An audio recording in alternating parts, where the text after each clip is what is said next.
Back in the heart of the savannah, the hyenas are on a hunting expedition for other victims of the migration that have been left behind. Injured wildebeest that were unable to make it as far as the river.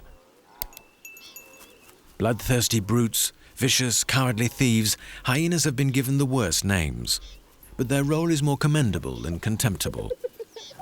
They, more than any other predator, contribute to limiting the numbers of herbivores, as each year they kill animals that are old, weak, or sick.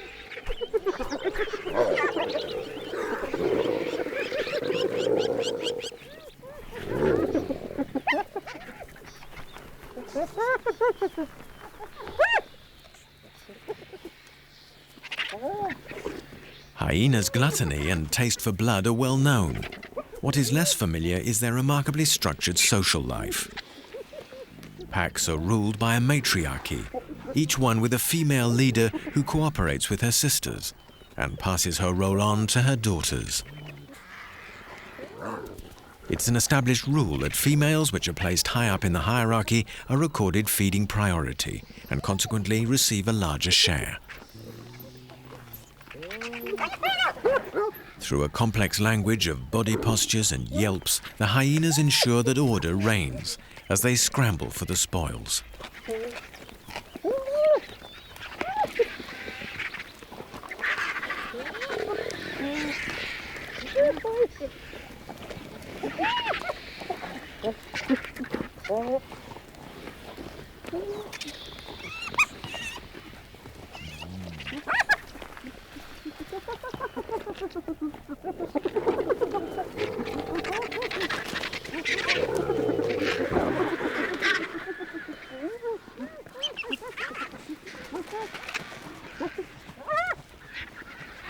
Hyenas are capable of eating a third of their body weight at one sitting.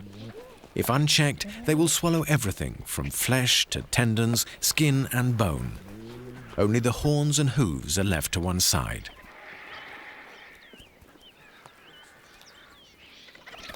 The vultures have been holding back, but finally moved to take possession of the carcass.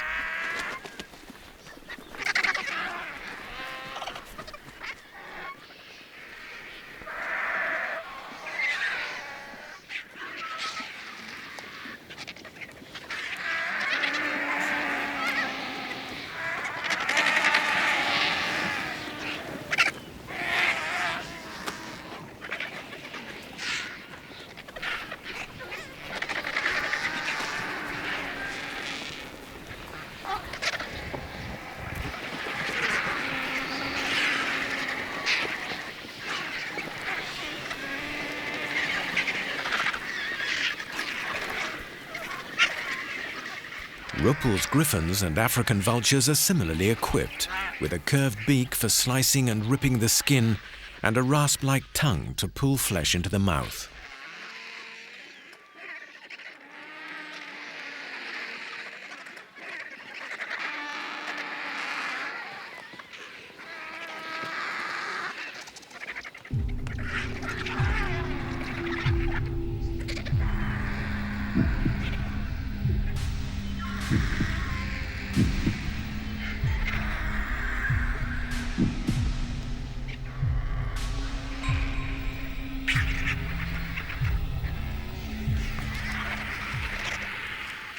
Vultures are the most efficient scavengers in the ecological organization of the Savannah's ecosystem, outnumbering by far hyenas and jackals. They are also the first to spot carrion and the first to reach it, expending a minimum of effort to do so. Vultures devour more meat than all the other carnivorous mammals put together.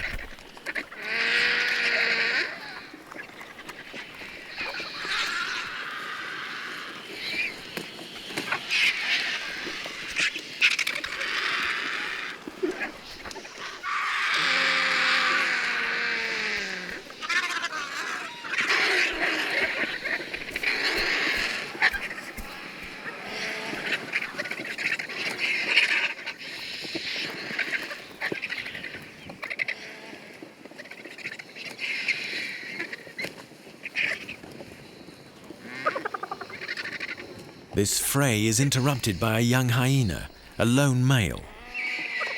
Individuals who have passed the age of sharing the pack life often have difficulties feeding and sometimes charge groups of vultures.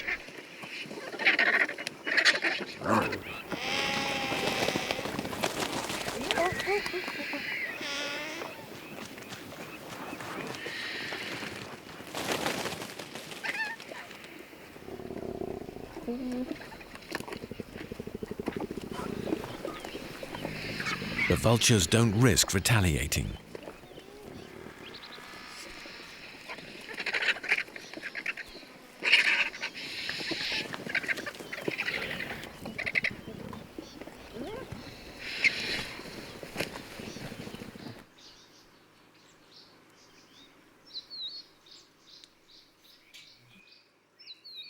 Once it's eaten its fill, the hyena takes a siesta.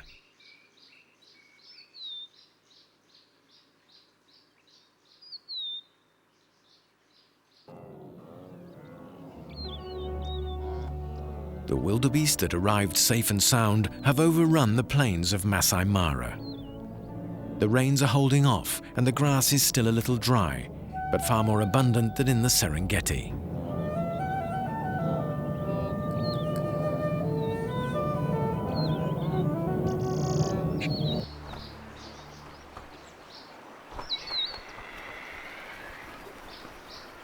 All along the river, carcasses are decomposing.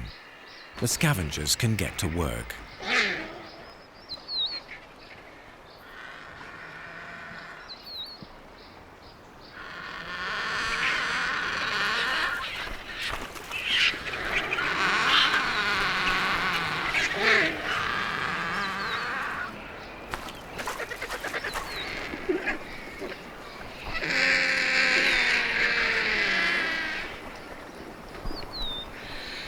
Vultures aren't able to feast without fighting. They just can't help it. They always have to check to see if their neighbours' spoils are better than their own.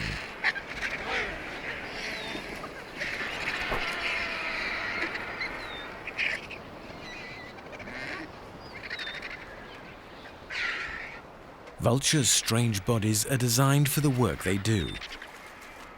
Vast wings for gliding in search of carrion, an all-purpose beak, and a heavy, stable body. The long, bald neck is perfect for reaching inaccessible entrails.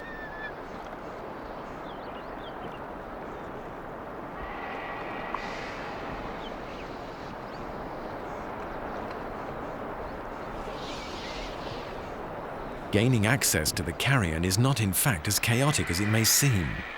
There is a simple principle. Priority is given to the biggest and the most motivated. Others have to wait in line until their turn comes.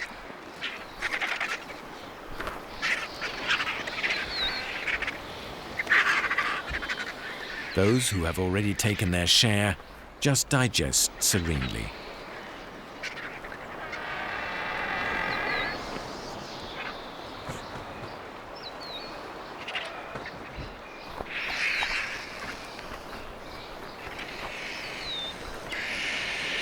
Some have stuffed themselves so much that they can hardly move. They can only wait, wings unfolded, facing away from the sun to ward off the heat.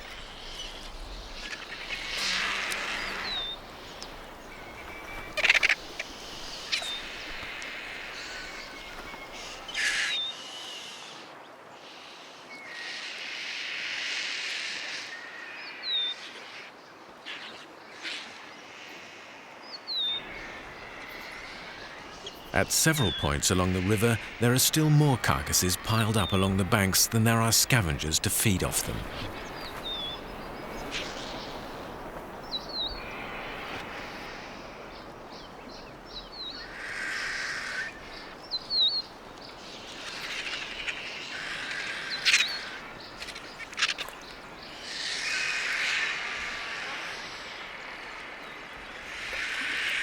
These little creeks are teeming with crocodiles, which take an active part in the cleaning of the river.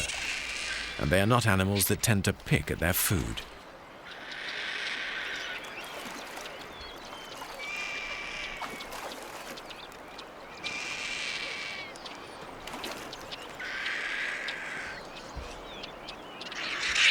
It's not greed alone that makes them tear great chunks of meat like this. Their canines are as sharp as razors, perfect for slicing through meat, but not for chewing it. This obliges them to swallow large pieces whole.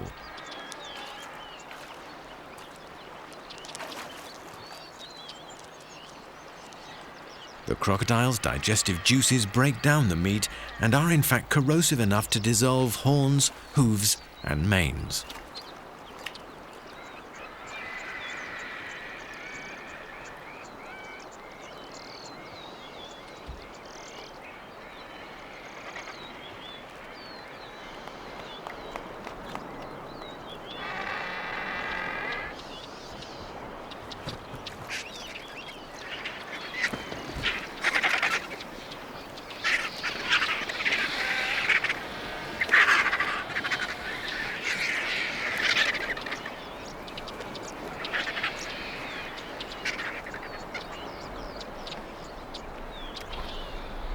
For vultures, grooming is not a luxury. Removing blood and debris from their flight feathers is vital.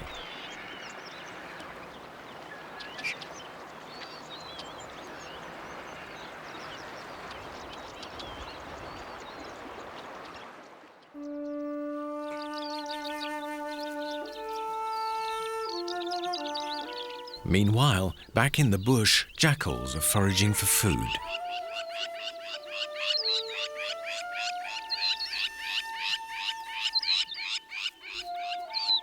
Young, newly weaned jackals are insatiable. They will eat anything. Prey they kill themselves, carrion they happen across, and snacks between meals. Insects, fruit, and even mushrooms.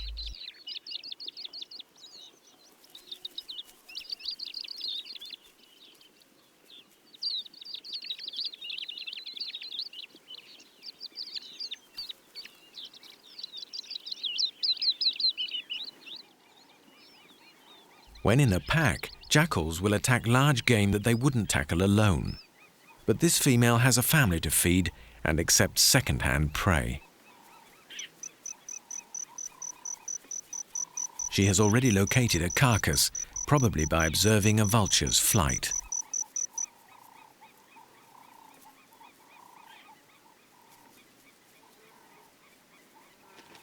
The long hike has whetted her appetite and made her bolder. She doesn't hesitate to drive away the lappet-faced vultures, even though they are stronger than she is.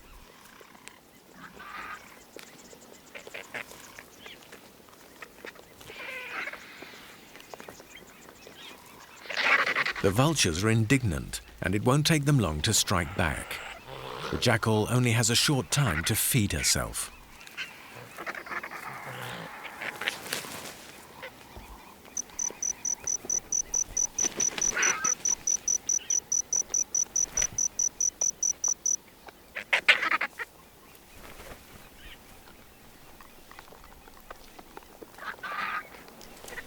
Marabou storks are second-rate scavengers. Outnumbered by their fiercer vulture cousins, they remain on the fringes of the fray, pilfering tiny pieces.